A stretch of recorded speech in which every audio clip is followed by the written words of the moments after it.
So today we are going to take everything that we've been learning, the rates, the writing the equations, the graphs, the slopes, and kind of bring it all together. And what does this all mean? How does this help us interpret data? How does this help us look at things? So we got a couple of examples here, and then we'll do one from your assignment. And we'll look at how all these things can help us figure things out. Okay. So Suzanne and Friedrich are both driving to their grandmother's houses. They do not have the same grandmother. Suzanne's grandmother lives 280 miles away, and it takes her 3.5 hours to get there.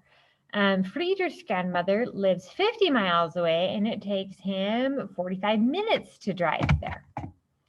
Write the two variable linear equation to represent Suzanne's trip and graph it. Okay. Whoa. So two variable linear equation. Bing, bing, bing. First thing that should go off of my mind is I need a rate. Okay, so let's look. What do I have? I have miles and I have time.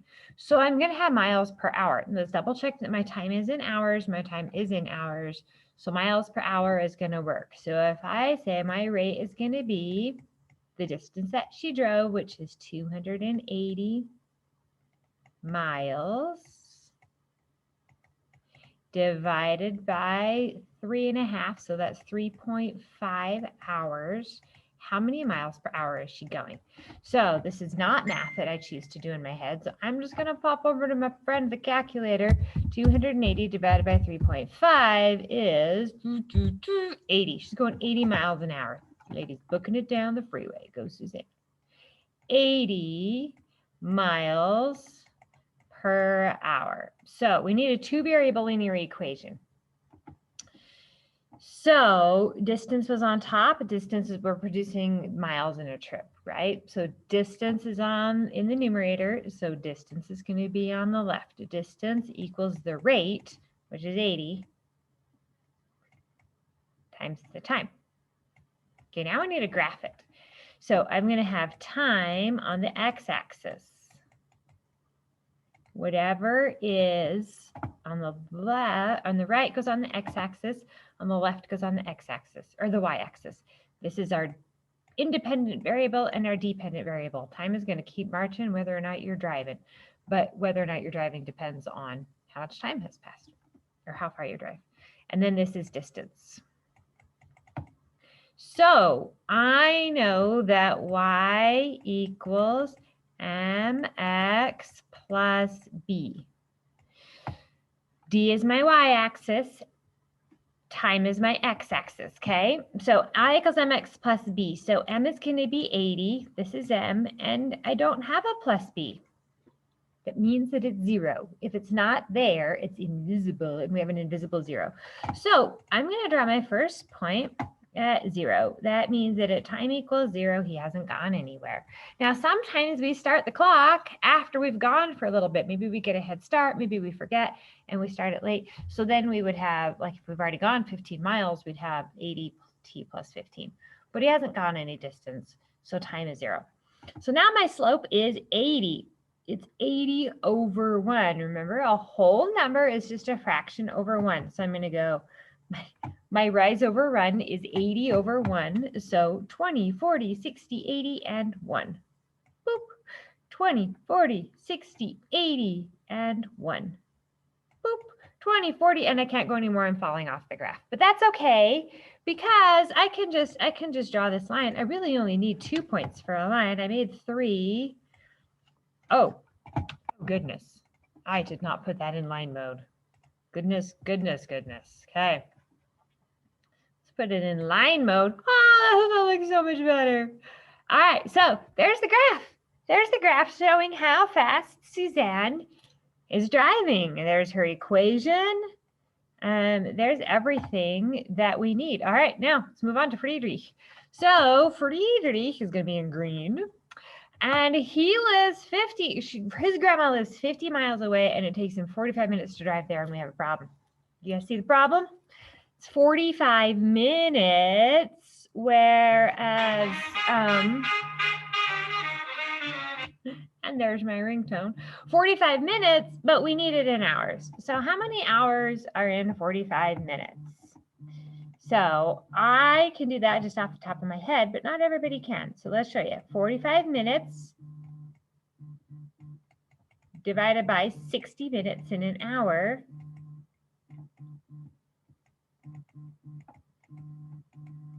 So that gives us 45 divided by 60, 3/4 of an hour. So he's driving for 0.75 hours. Now, it is really, really important to have everything in the same units when we're comparing, or else we can't compare accurately. You can't compare miles per minute to miles per hour. It's going to be like, how many miles per minute is he going? It's crazy fast, right? So 50 miles away. So his rate is 50 divided by 0.75. This is 50 miles over 0.75 hours. So what's his rate? 50 divided by 0.75. And it is 66.67 miles per hour. Okay. So what is my equation? I know that the distance is equal to the rate times the time. This is my rate. So distance equals 66.67 t. Can I graph this? I'm going to have time on the x-axis. I'm going to have distance on the y-axis. Y equals mx plus b. Same story as above where there is no plus b, so we start at 0. I mean, b is 0. There is a b. It's invisible. It's 0, so we're not going to worry about it. And then we're going to go up 66.67 and over 1. This is where we're not loving the fractions. So that's probably about 70. So that right there is 66.67. And oh, wait. Oh, I went up 1, or up 66.67, but I forgot to go over 1. That's a little bit important. Up 66.67. So that'll put me at 103.33.34. So it'll be right about there and over 1. And up 66.67. That's almost right about it. Exactly 200 and over 1. Okay. Now draw my line.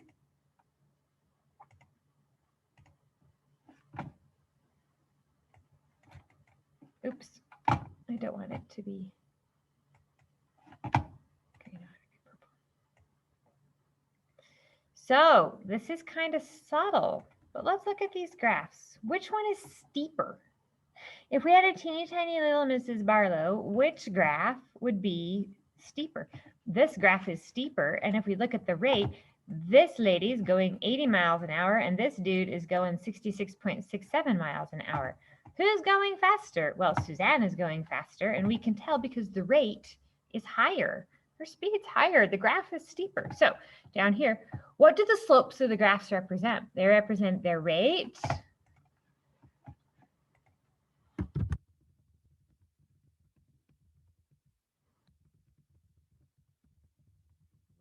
or their speed. Rate and speed are the same thing. Here, the speed is the rate. Rate isn't always speed. Rate can be dollars per hour. It can be hot dogs per minute. It can be all those things. In a distance and time thing, the rate is the speed. Who was driving faster? Suzanne. Suzanne was driving faster.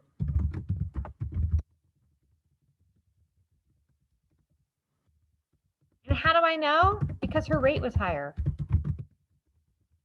That's kind of a duh one. But I mean, her speed's higher. She's going faster. The graph is steeper. It's clear she's going faster. All right. Let's do another one in green. Jamal sells 6 paintings for a total of $785. Go Jamal, that's hard to do. Assuming his paintings all cost the same, write a linear equation that represents the situation. So if I'm writing a linear equation representing the situation, I need a rate. How much does each painting cost? I don't know. So he sells 6 for a total of $785. So how much is it for 1? So we have, oh, I need to get back in paint mode. 700. Let's see if I can do this, people. 785 divided by 6. So this will give us the cost for one painting. How much does it cost to buy one of Jamal's paintings? So 785 divided by 6 is $130.83. So $130.83 per painting. So write a linear equation that represents the situation. Okay. So I'm going to look at what's in the numerator. The numerator is the dollars. So that represents the cost. So the cost is equal to, so it's always something equals the rate times something else. So the cost equals the rate, which is 130.83.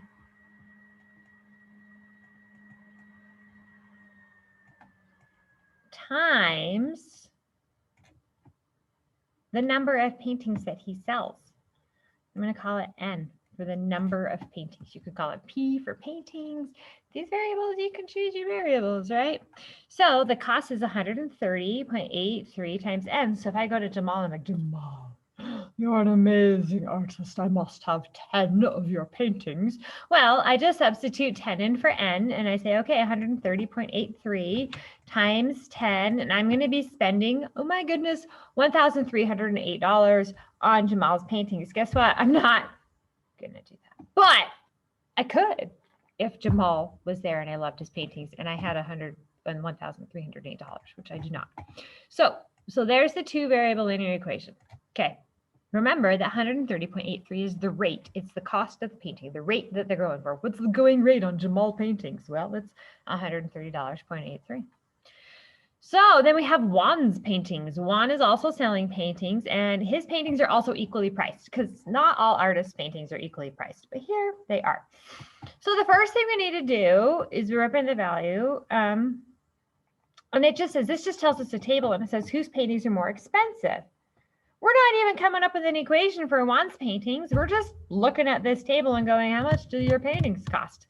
So I have a table, but guys, I don't need the table, right? Problems like this often give us a lot of extraneous information, and this is one of them. I have $366 for 3 paintings. Can I figure out how much one painting costs? Yeah, just the same as I did up here. So 366 divided by 3 is $122 per painting. Per painting. And if I want to double check my math, I could do it with the bigger ones. 1,098 divided by 9 is, I'm guessing it's 122. Let's see. 1,098 divided by 9 is 122. So it's still $122 per painting. I don't need to even write the equation because it doesn't ask me to write the equation. So whose paintings are more expensive? Well, Jamal's are. Explain my answer. They are 130.83. And Juan's are 122. So we can just look at the rates and be able to compare them. Who's going faster? Which one's more expensive? Who's getting paid more? That sort of thing. So let's hop on over here to our assignment. We're just gonna do number 1 on the assignment together. There's 5 on your assignment. So I'm doing 1 and you guys will do 4. I think that's pretty reasonable. So a train can travel a distance of 550 miles in 8 hours. Assuming the train travels at a constant rate, write the linear equation that represents the situation. So for A, we're writing the linear equation that represents the situation. First thing I always need is a rate. And we have miles and we have hours, so that one's easy. 550, or should be easy at this point, I hope. 550 miles divided by 8 hours is, I don't actually know. So let's do some math. 550 divided by 8 is 68.75. So this train is going 68.75 miles per hour. Okay, there's the rate of the train. We need to write the linear equation. So distance, this is the dirt one. Distance equals rate times time. We just figured out our rate. So distance equals 68.75 times the time. And that is the answer for letter A. Okay. This figure represents the constant rate of travel for train B. Which train is faster? So I can look at this. I know that the rate is the slope. The speed is the slope. So if I just figure out the speed of this thing, I can figure out how fast it's going. Duh. If I figure out the speed, I can figure out how fast it's going. Deep thoughts with Mrs. Barlow right there. I'm going to zoom in on this a little bit here.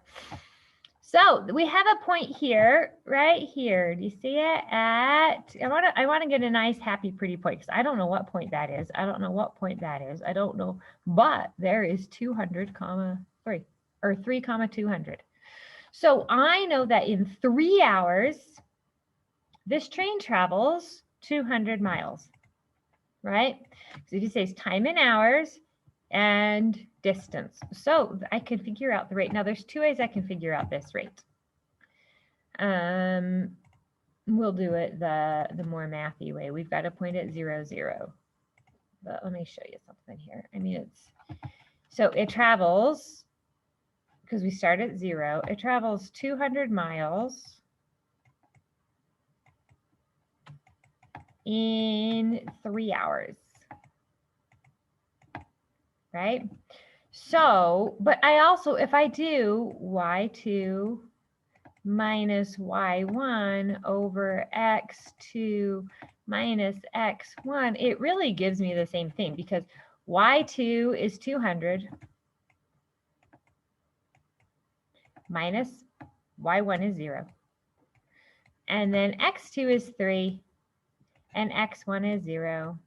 So these zeros go away because anything minus 0 is itself. We have 200 miles over 3 hours. So what's 200 divided by 3? 66.67 miles an hour. Ooh, they are close.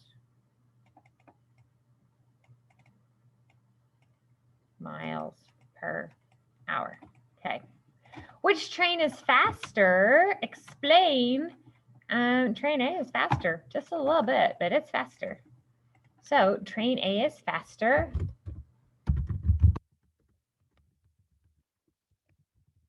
Because its rate is higher. Boom. And I'm done. And that's it. So these look hairy, but they're really, really not. Natalie can paint 42 square feet in 9 minutes.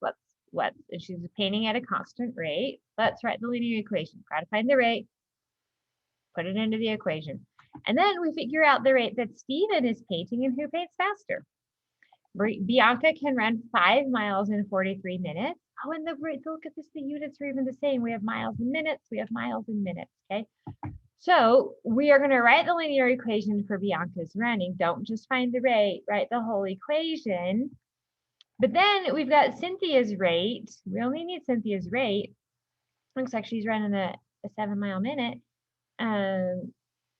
No, she's 1 mile in 7 minutes. Yeah, 7 minute mile. I said 7 mile minute, but I meant 7 minute mile. So who runs faster, Bianca or Cynthia? Jeff can mow a lawn that fast. Assuming he rows at a constant rate, write the linear equation. And then who mows faster, Mark or Jeff? So you're going to look at this and be like, okay, who's mowing faster? And Juan's walking to school. Juan's a busy guy today. He's going 0.75 miles in 8 minutes.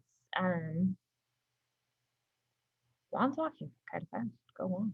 Assume he walks at a constant rate, write the linear equation. You guys are hopefully getting pretty good at this. And then we've got Lena. Let's see how fast she can walk. She walks 1 mile in 9 minutes who's faster. They are close. They are really, really close. So is Juan faster or is Nina? So that's it.